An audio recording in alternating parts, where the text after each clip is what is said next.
now.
Test 1, 2, test.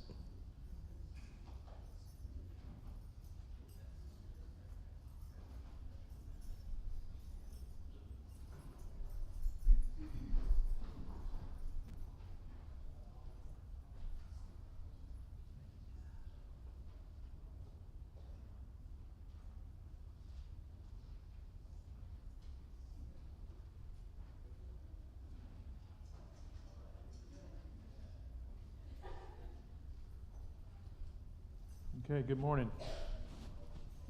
Sorry for the delay, but we're ready to go, just about. We're going to continue our class on Proverbs. If you have the lesson book to follow along, this is lesson 8. If you don't have the book, then, this is just Proverbs chapter 14. So either way, you got what you need. Just a reminder, we'll start with this. This week's lesson, the Memorize and Meditate, was from Proverbs 14, verse 12, and you can start to meditate on this as we begin our comments this morning. There is a way that seems right to man, but its end is the way of death. We'll discuss this verse a little bit later on, but it's one I'm sure you're familiar with, and there's some good application there. This is our schedule for the summer Proverbs class. If you'll recall, Sunday mornings is usually Mark. Because of schedules, this has been shaken up a little bit, and so we're here this morning, July 28th. This is lesson 8, Proverbs 14. This evening, we'll do lesson 9, which is Proverbs 15 and 16. So if you come this evening prepared to discuss that, we'll be in good shape.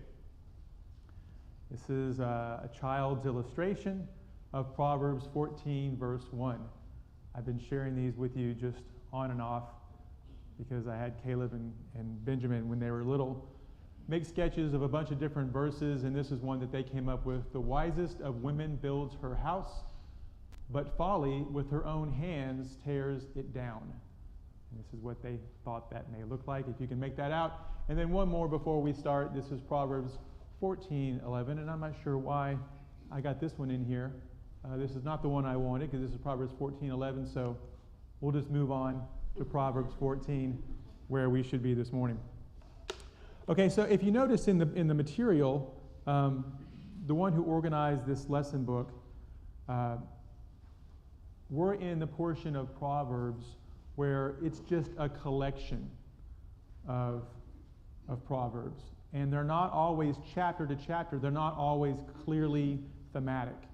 I mean, there may be one that doesn't relate to the next. Even so, we do find themes among the different sections, and the writer seems to suggest that this chapter has a lot to do with the conscience. And so we're going to see, not in every verse clearly, but in many of the verses, some discussion about conscience. So you've probably heard it said, always let your conscience be your guide. Have any of y'all heard that one? Jiminy Cricket. Okay, yeah. The Jiminy Cricket is the one who is famously quoted as saying that. What is conscience, though? How do we define conscience? Doesn't have to be, a dictionary definition. It's that voice within us that helps, the voice of reason. A voice of reason, okay? All right. It's how we determine in our own mind what's right and what's wrong. So Ray says it's how we determine in our own mind what's right and wrong. And that's really the idea of conscience. It's our heart, our mind, helping us decide right from wrong. Is our conscience always right? Okay, I see and hear a lot of no's to that. So it's not always safe to follow our conscience. What are some examples of when following the conscience wasn't correct? Anyone have any to share? We can preferably use Bible examples. Okay, Glenn brings out Paul when he was still Saul before his conversion. And what was his conscience driving him to do? Persecute the Christians, right? We find in the book of Acts that's described. And what did it take to change his conscience? A miraculous meeting with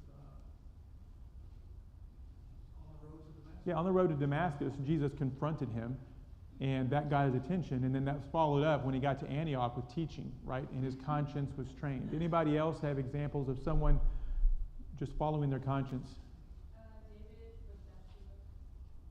David with Bathsheba. Can you elaborate? Oh, okay. So that's a good one because it goes back to, it reminds me of Judges. Everyone did what was right in their own eyes. And that verse we just read in verse 12, there's a way that seems right to man, but its ways lead to death. Okay, so David, in the moment, okay, so he was following his fleshly desires there. Okay, and that plays in a lot to chapter 14. We're going to see some of that as well. Gus? We can also have misinformation. Okay. Gus points out that we can have incorrect information as well. And my pen, I was going to take some notes, is missing. So that's right. Yeah, that'd be great. Thank you, John. And so really that brings up, you guys are already covering some of the dangers of following your conscience. So you've already hit on some of those. But if the conscience is not properly trained, then there are dangers in following your conscience. What else might be a danger in following your conscience? So, Shana, I like the example that Sarah used with David, but Okay. I don't think his conscience was as bad in the beginning as it was at the end. I think at the end, when all of this was going wrong, his conscience was bothering him because he did wrong. So did David know it was wrong, what he did? Well, yes. I think he did. I think he knew, but he acted based on the flesh, what he wanted. So in that case, it seems like he just hardened himself against his own conscience. And that's a danger that we all face. I mean, we can tell ourselves this is not right. I mean, the conscience is telling us right from wrong, and we can just override that, right? Antia, you have another comment? Well, because the conscience, you've got the heart involved as Okay. well as the mind. Okay. So you've got logic versus heart sometimes. And if they are not meeting equally, then you've got that. You're going to you may sway from one way or versus the other. And that way you sway could be the wrong way. Okay, and that's true, and that it's kind of a blending of the other two concepts we've already mentioned, and that is that we could be so proud that we don't allow our conscience to be properly trained. And we can have an arrogance or some predetermined notion that is really preventing the proper training of the conscience. We're going to see that in chapter 14 too. Ray, do you have something? Yeah, in the New Testament, there are adjectives to the conscience, either a good conscience or an evil conscience. Okay. In Hebrews 10:22, it talks about having a good conscience, so that when you are slandered, those who revile you see your behavior in Christ and be put to shame. And in 1 Peter, can't find it, it talks about an evil conscience. Okay. Our bodies, it says, let us draw near with a true heart full of assurance of faith, with our hearts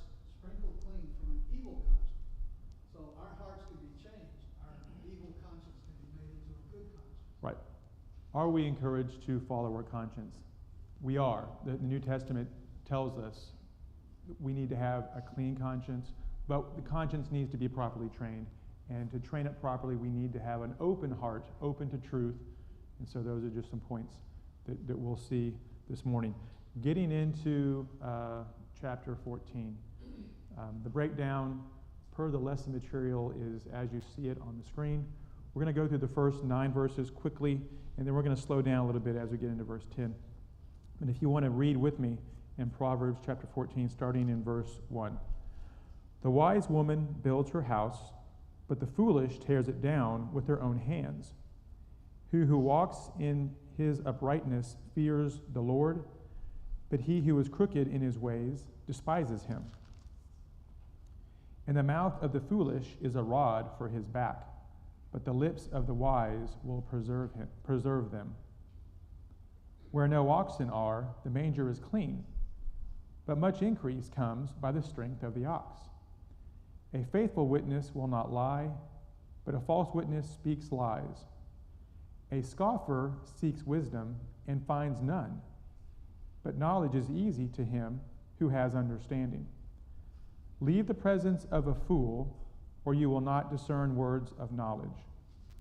The wisdom of the prudent is to understand his way, but the folly of fools is deceit. Fools mock at sin, but among the upright there is goodwill.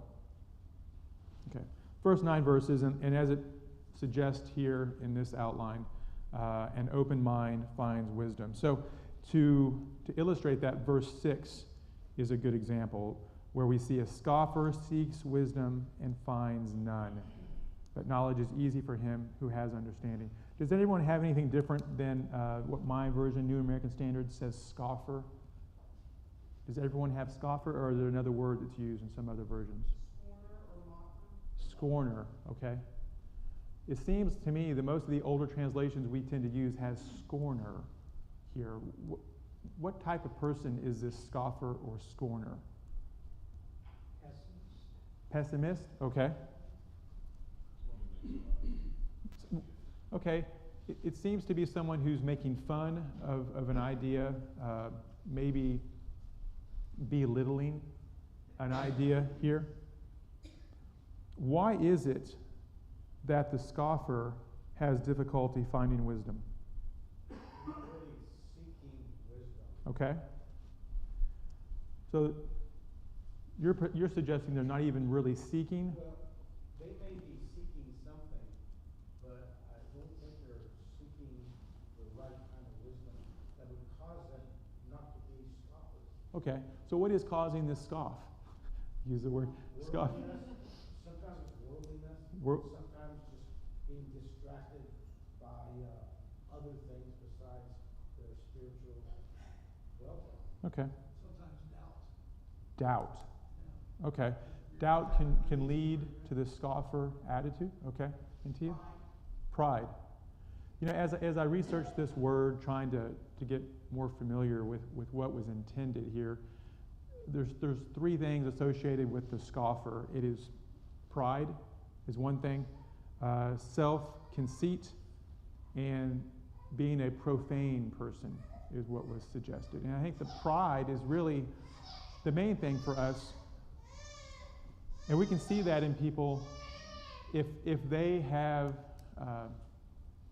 this idea that they themselves are already fully enlightened, are they likely to listen to wisdom from the Bible or from anyone else? There's an obstacle there, right? And what did we notice multiple times so far in the book of Proverbs as what is the beginning of wisdom? Humility, and we see that's tied to the fear of the Lord. And the fear of the Lord is the humility. It's an understanding of where we rank compared to God. Reverence for God and a acknowledgement that his ways are higher than ours allow us to have the humility that's required to find true wisdom. And it seems to be what's missing with the scoffer is that humility, is that acknowledgement that God is who he is and God's ways are the best ways. So Any comments or thoughts on that first verse we're picking out here? The very next verse, verse 7, leave the presence of a fool, or you will not discern words of knowledge. Is the writer here suggesting that those around us can influence our ability to be wise? Yes. Okay. Or to turn away from the wisdom that we already have and to throw it away. Okay. John, you had something too? Okay. Ray? The next verse, verse 8, talks about the folly of fools being deceiving. Okay. It pulls us away, but he's trying to pull us away from our beliefs. Is that our experience? Is that those around us can have so much influence as to even pull us away from godly wisdom? I mean, some have experienced that, yeah, and others perhaps not, but it's certainly a possibility and something that the writer here thought worth warning us about.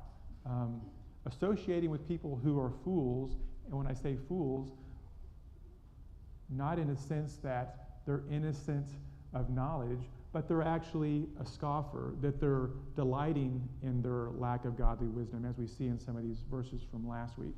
And Tia?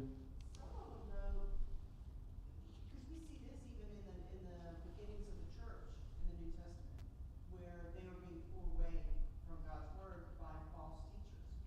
So some of them, these what we consider fools are false teachers. Okay, could even include false teachers? Because and the wisdom that they seek is for their own gain. So it's not true wisdom. And so what they're doing, those that have that true wisdom, that are actually seeking that true wisdom, they will pull them away from it in order to make themselves feel better. Okay. I think we can see in these two verses, just these two that we're kind of picking out, that the attitude of one that rejects authority, the scoffer, for example, rejecting the authority, it's contagious. And so we need to be aware and not let our hearts.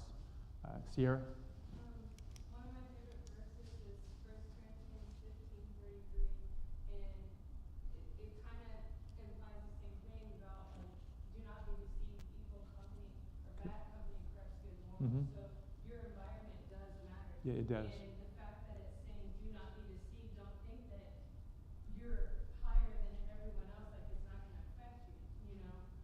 And so just thinking about the fact that your environment does impact you and affect you. Absolutely. Okay, great. Any other comments in these first 9 verses before we keep moving towards the middle part of the chapter? If not, let's read 9 through 15. I say 9 through 15. No, that's correct, right? That's our next section? 10 through 14. We went through 9. 10 through 14. Okay. The heart knows its own bitterness, and a stranger does not share its joy. The house of the wicked will be destroyed, but the tent of the upright will flourish. There is a way which seems right to a man, but its end is the way of death. Even in laughter, the heart may be in pain, and the end of joy may be grief. The backslider in heart will have his fill of his own ways, but a good man will be satisfied with his. Right, in the very first verse in this section, verse 10, is the one that's very striking to me. And does anyone have a version that reads much differently than the New American Standard, which I was using? Verse 10, the heart knows its own bitterness, and a stranger does not share its joy. I think generally it's pretty uniform with this. But it's striking to me, and what not even what's pointed out in the material from this lesson book that we've been using, but just the idea that no one really knows what's going on in our heart. And we don't fully understand what's going on in the hearts of those around us. And people can seem happy and not be. And conversely, sometimes we see somebody in a situation that seems to be really horrible, and they're content. Everyone has influences. Everyone has things that are happening in their lives that affect them that we just don't see. Sometimes, and this is just through my own observations in life, we're going through something difficult, and we kind of pout that no one else really understands what I'm going through. And that's true. No one else does understand what we're going through. But it's really irrelevant whether or not other people can sympathize. Reality is God knows what we're going through, and we're going to have to endure whatever this is, regardless of whether or not other people really understand what that is. Antia? Question, so then what is it that we, knowing this, really, and in a mean way, we will say, well, I know what's in your heart. Okay. Who would do that? Okay, well, let's put a pin in that because we can come back to that. That's something that it's part of the lesson I think we can learn from this. But I want to go to an example. When we look back at 1 Samuel chapter 1, there's a story of a family. To start out the whole story of Samuel. What's the family we learn about in 1 Samuel chapter 1?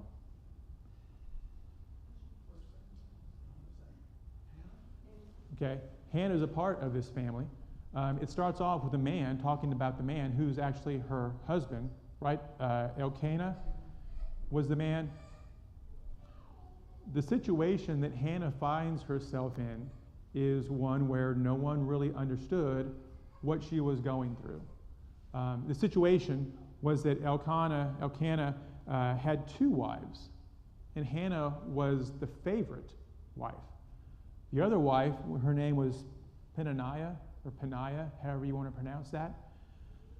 Hannah's problem was that she didn't have any children, right? You may even want to turn to 1 Samuel chapter 1 if you don't remember the story, but I think we all do. She had no children. The other wife did have children. Every year they went to Shiloh to sacrifice to the Lord, and it just brought up to Hannah this reminder that she had no child. Did Elkanah, did he understand her sorrows? He tried to. I think he tried to understand. What does he say to her in the story to try to comfort his sad wife, Hannah? It's exactly what he says. He says, you've got me as a husband. Aren't I worth more to you than 10 sons? Which perhaps is kind of a typical man's response, right? I mean, you've got me. What more could you possibly want, right? Did that solve her problem? No, that wasn't it. He did try. Gave her double portion of this, that. Okay, so he said, you're my favorite wife, and I'm outwardly doing these things to show that. You're getting a double portion, okay? Did the double portion make her feel any better? It didn't, okay. So the sorrow in her heart, he didn't get. He wasn't understanding. What about the rival, Peninnah? What were her actions and her thoughts towards Hannah? She was provoking her, making fun. She gloated, actively provoking, and could she see that Hannah was the favorite? Yes. Okay. Did she understand that Hannah would rather have a child than this favorite? She didn't understand. As far as she knew, to Antia's point, she may have put some motives on Hannah. Well, Hannah thinks she's so much better than me because she's the favorite. Well, I'm going to really make sure I remind her that she doesn't have kids and kind of create. So Peninnah did not understand what the heart of Hannah was. There's also a man of God in this story who gets involved. Remember who that was? The priest at the time was Eli, right? And we would expect out of him perhaps better wisdom, better judgment. When he sees Hannah in the depths of her sorrow and she's praying before the tabernacle, what does he assume? She's drunk. And he rebukes her for being drunk out in public. She wasn't drunk. She tells him she wasn't drunk. He sends her on her way with a kind of a blessing, you could say. Did this man of God, did he understand what was in her heart? No. Even when he was corrected, he doesn't get it. The only one who really understood was God. How deep was her sorrow? She was driven to come up with a proposal to God that if you would just give me a child, I'll give him back to God into your service. Essentially, writing this son off to her as a child to raise. That's how extreme her sorrow was. I mean, what mom would want to? I mean, that's that kind of deal that the devil would come up with, where I'll let you have a child, but you're not going to get to keep the child. Well, that's extreme. This was Hannah's solution proposal to God to solve this. That's how extremely sad she was. And of course, it worked out beautifully for God's people and for God's plan. But it was the fact that she would have that opportunity to be a mother. Okay. And even though she was going to give her son at an appointed time back to God, she would still always be A mother, yeah. God listened to her prayer, and she had the son. And she was faithful to her promise. But the truth of this proverb that struck me was others just don't know what's in our hearts. And we don't know what's in the hearts of those around us. So what do we do with this information? Oh, Ray? I was just going to say that the Hebrew writer says, we do not have a high priest who is unable to sympathize, Right. but one who in every respect has been tempted as we are, yet without sin. In contrast to the high priest that we had known previously, who weren't able. But when people say, nobody knows how to Mhm. do it, nobody Right. understands, Christ did. Okay.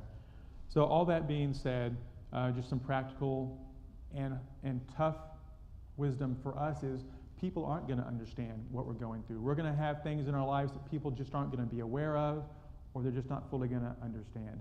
God knows. And that's enough. Looking at other people, we don't understand what they're going through. We can try to sympathize, and we need to sympathize, but we're not fully going to understand. So when we judge people's motives, we need to cut them that slack, right? Okay. All right. So as we push through hard times, my dad with technical difficulty. His phone wasn't even turned on. Let's see, the son-in-law can fix it. Okay, all right.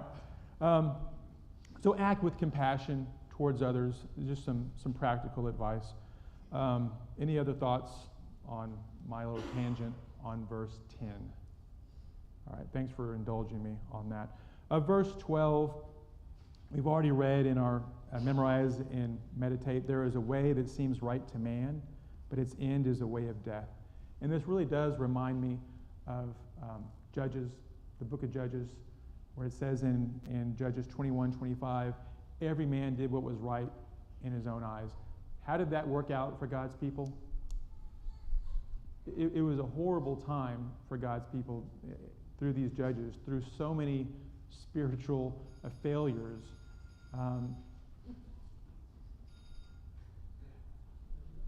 So how then do we prevent having a conscience that is untrained? Just doing what is right in our own eyes. What do we need in order to make sure that doesn't happen to us? Guidance? Okay. A source. The Word, yeah. And so Proverbs is all about that. And he keeps reminding his son, and then he's reminding the reader that we need to be training ourselves on God's wisdom. He can't make the point any more clear that we need to focus on God's wisdom and not just what seems right to us. And so he's outlining God's wisdom just in broad terms and in very specific examples through these verses. Okay. Verse 14 was one that's interesting. The backslider in heart will have his fill of his own ways, but a good man will be satisfied with his. Okay, I'll ask a question on this verse, verse 14. Anyone have a different word than backslider? Faithless? Okay, interesting. Disloyal? Okay, good. Is backslider a word that we use in just secular world discussions? Some people say yes, sounds like. It's not a word I've ever heard except in church. And what do we mean when we say backslider? And this, I mean, it's used in the passage, at least in this translation. What is a backslider?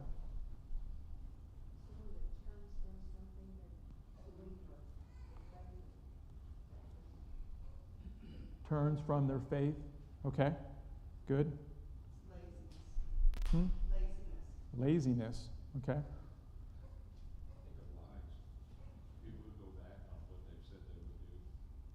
Okay, going back on a statement. All right. Or slacker maybe? Slacker. All right. Instead of progressing,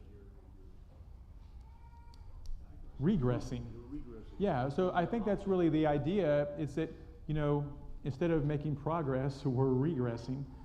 This is, and we'll attach it to a moral situation where someone morally is regressing, right? We like to think that spiritually we're growing and we're maturing, but this person who is a backslider, and secularly it's taken this way, and we take it this way, someone who's a backslider is just no longer faithful. We may see them totally reverse some decisions, some actions that they've made, some commitments that they've made. Okay, so I'm not sure that it's not denominational or 50 years ago. I remember when I was a teenager, there were a lot of sermons on backsliding. okay. But like you said, nowadays you don't hear it. In some of my, That was Baptist church. okay, but that was in the 50s. Okay. In some of my research for this material, you know, I'm on the internet searching for this and searching for that, and I saw a graph on the use of the word backslider over the years. And it was actually a bar chart of, you know, how its use has come and gone from the vernacular of the time. And yeah, it's been dropped off and pretty low in its use. But it's supposedly, according to this chart, coming back into use in the last 10, 15 years. And now it's as used in conversation as it was in the 1800s. I don't know what to make of that. But for us, I think we understand clearly what's being said here, right? Well, what's up with definition in the dictionary? Backslide means to relapse into bad habits, sinful behavior, or undesirable activity. Okay. So it's a reverting back into a worse condition, right? And so if, in order for backsliding to happen, what has to happen to our conscience? Is there a relationship between backsliding and our conscience?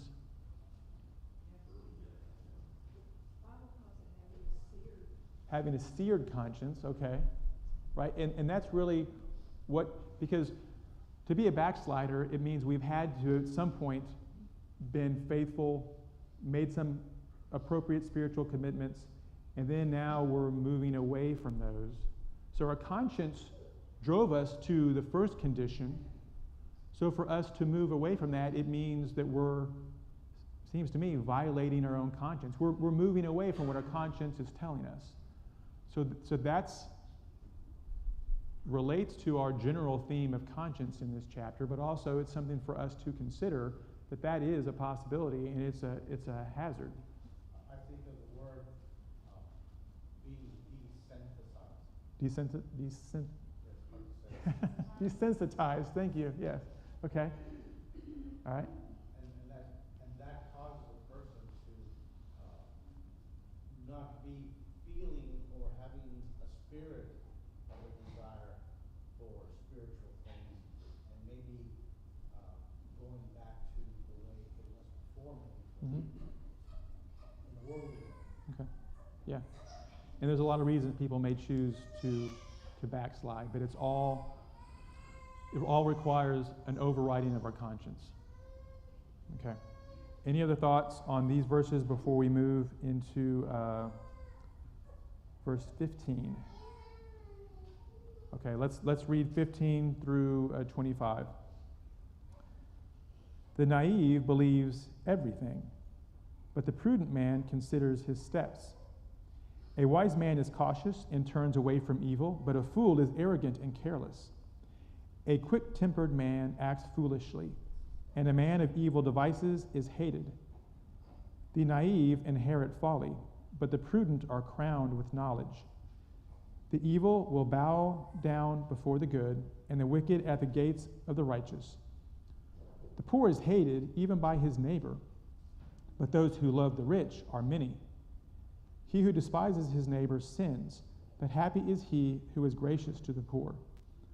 Will they not go astray who devise evil? But kindness and truth will be to those who devise good. In all labor there is profit, but mere talk leads only to poverty. The crown of the wise is their riches, but the folly of fools is foolishness. A truthful witness saves lives, but he who speaks lies is treacherous. Okay. Those verses, a few things to point out. The caption given here on this collection of verses is the walk of the wise looks carefully where he steps. And we see that literally in some of these verses. Verse 16 says, a wise man is cautious and turns away from evil, but a fool is arrogant and careless. Okay, and then verse 22, will they not go astray who devise evil, but kindness and truth will be to those who devise good. All right, just some very plain talk about the contrasting paths. Ricardo? All these verses, you could almost condense it to one thought, and that's the idea of a person either being careful or careless. Right. Okay, and the wise, of course, are those who are careful, and the careless just burst in and don't consider their actions. Running short on time, let's move to verses 26 through 35, and then we'll come back and hit any other verses you guys would like to bring up. But verses 26 starting, in the fear of the Lord there is strong confidence, and his children will have refuge. The fear of the Lord is a fountain of life, that one may avoid the snares of death. In a multitude of people is a king's glory, but in the dearth of people is a prince's ruin. He who is slow to anger has great understanding, but he who is quick-tempered exalts folly. A tranquil heart is life to the body, but passion is rottenness to the bone. He who oppresses the poor reproaches his maker, but he who is gracious to the needy honors him. The wicked is thrust down by his wrongdoing, but the righteous has a refuge when he dies. Wisdom rests in the heart of one who has understanding, but in the bosom of fools it is made known. Righteousness exalts a nation, but sin is a disgrace to any people. The king's favor is toward a servant who acts wisely, but his anger is toward him who acts shamefully. Okay, and the overriding theme that we see in these verses, as pointed out here, is oppression, anger, and envy, a reproach to any people. And so verse 27 is one we see again, the fear of the Lord. This time is a fountain of life, that one may avoid the snares of death. And then in verse 29, he who is slow to anger has great understanding, but he who is quick-tempered exalts folly. We see examples of this all the time. The quickness to anger, and then the folly that leads to. The problems we create for ourselves when we're quick to anger. And then it's very striking to see a wise person in a situation where their anger is under control. It's set aside to allow them to deal wisely with the situation. Okay. Thoughts or comments on Ricardo? In all these also, I would say that you could see in each one of them the benefits to the wise, the seeker, as opposed to the consequences of the scoffer or the fool. Right. A lot of ideas repeated here that we've seen in previous verses. Antia? I noticed too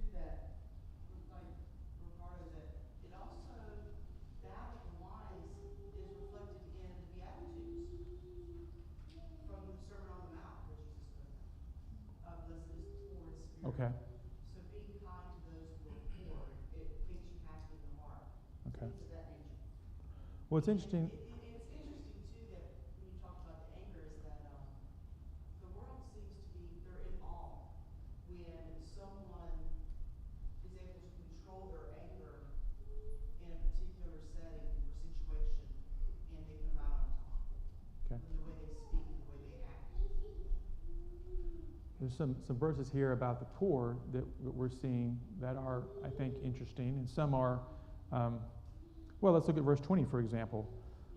The poor is hated even by his neighbor, but those who love the rich are many.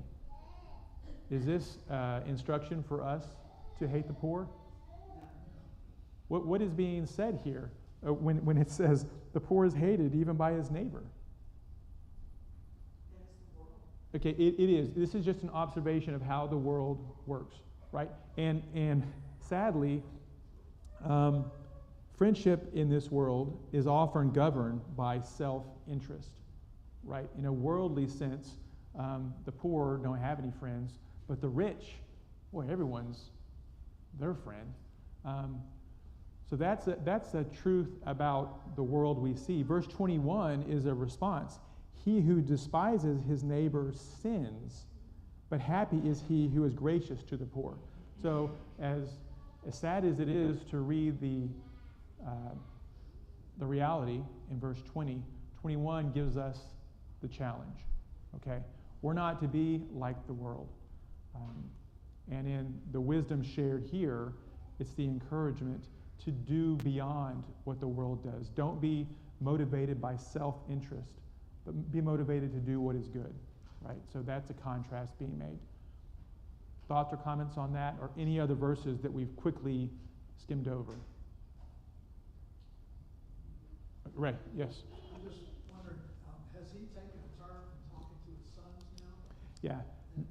Yeah, so we concluded that piece up to chapter 9, and now he's moved on to just a collection of wisdom. And some chapters, as we know them, are thematic, and some are a lot less thematic. And what we're going to see tonight in chapters 15 and 16 is that there's a very clear focus on our speech.